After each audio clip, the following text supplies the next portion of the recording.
Vous découvrez les couvertures des livres d'Anne-Frédérique Rochat avec laquelle nous nous trouvons ce matin, dimanche, dernier jour de salon. Oui. Anne-Frédérique, bonjour. Bonjour. Bienvenue. Merci. Oh, on a parlé de tous vos romans jusqu'au Chant du Canari l'année dernière. Oui, Le oui. temps passe vite. Mais on va parler maintenant de l'autre, Edgar. C'est votre dernier roman. Oui. Vous êtes déjà couronné en canton de Vaud. Oui, j'ai reçu le prix de la Fondation vaudoise pour la culture pour L'ensemble de votre œuvre.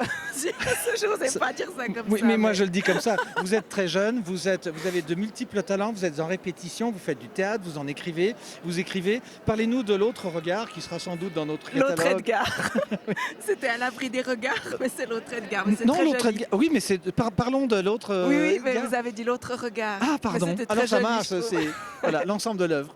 Alors l'autre Edgar, c'est en fait l'histoire d'un petit garçon qui naît peu après la mort d'un aîné et à qui on donne le même prénom, Edgar.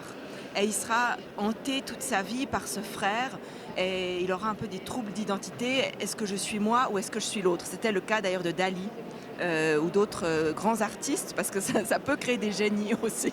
Ça peut créer des génies, ça peut Oui. créer des gens aussi qui sont dans le monde civil et qu'on ne connaît pas ou qu'on voit dans les faits divers. Et qui sont un tragiques. peu renfermés parce qu'ils ont de la peine à empoigner la vie, à savoir qui ils sont et à entrer en contact avec les autres.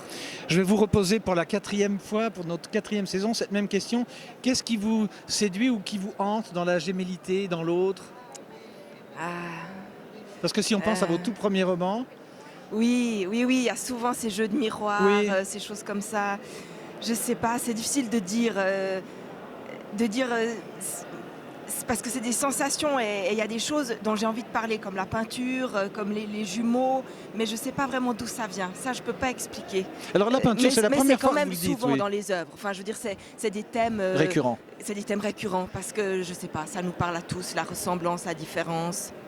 Oui, alors la ressemblance et la différence quand tout le monde est joyeux, mais quand vous dites que cela peut donner des destins brisés, c'est une comédie, c'est un Non. témoignage de société ou c'est un regard Non, un peu plus...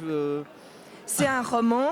Le thème C'est la fiction. est assez triste, tragique, c'est vrai, mais Oui. je crois que mon écriture est assez légère quelque part et enjouée, comme disait un journaliste. Donc il y a quelque chose d'assez doux qui peut-être atténue un peu la brutalité. Mais c'est vrai que c'est des thèmes souvent assez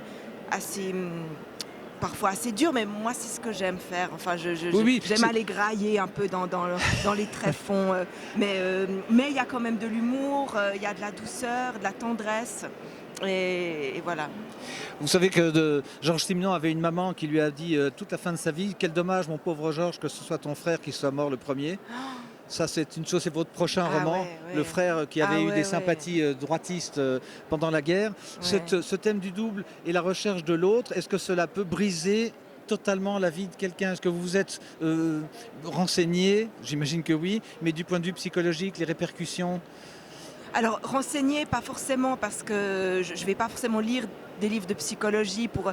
Je pense que mon métier de comédienne m'aide à pouvoir ressentir Ce qu'est l'autre? ce qu'on peut ressentir, enfin ce qu'on peut, oui, les sensations oui, les sentiments qu'on peut avoir dans telle ou telle situation, vraiment.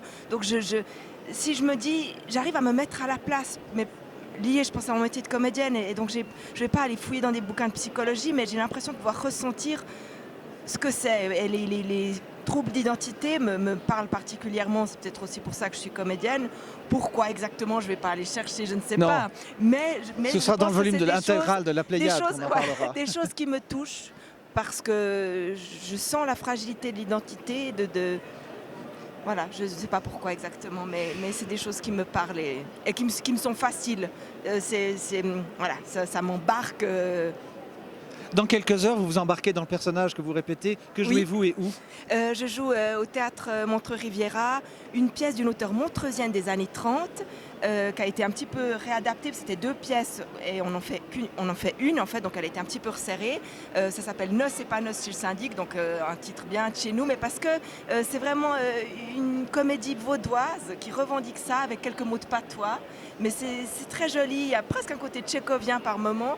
Et moi je joue Rose, une femme très réservée, qui va tomber amoureuse du syndic, lui va tomber amoureux de Rose aussi. Et voilà, est-ce qu'ils arriveront à se dire leur amour?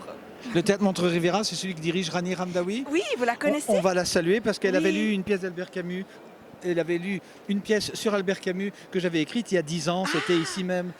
Donc c'est Le monde est le hasard. petit. Le monde est tout petit, Oui. donc on l'embrasse, Oui, on on peut l'embrasser. l'embrasse. Et puis on va vous laisser à vos signatures et puis on va vous laisser incarner Rose et puis on fera une interview après au prochain salon Ben, de merci. savoir comment vous incarnez ces doubles vies. C'est gentil et c'était très agréable. Merci, on vous suit depuis le début comme vous le savez Je à France sais. Loisirs et grâce à Luce Vilquin sur le Merci. stand de laquelle nous nous trouvons. Merci beaucoup, bon Daniel. salon. Merci.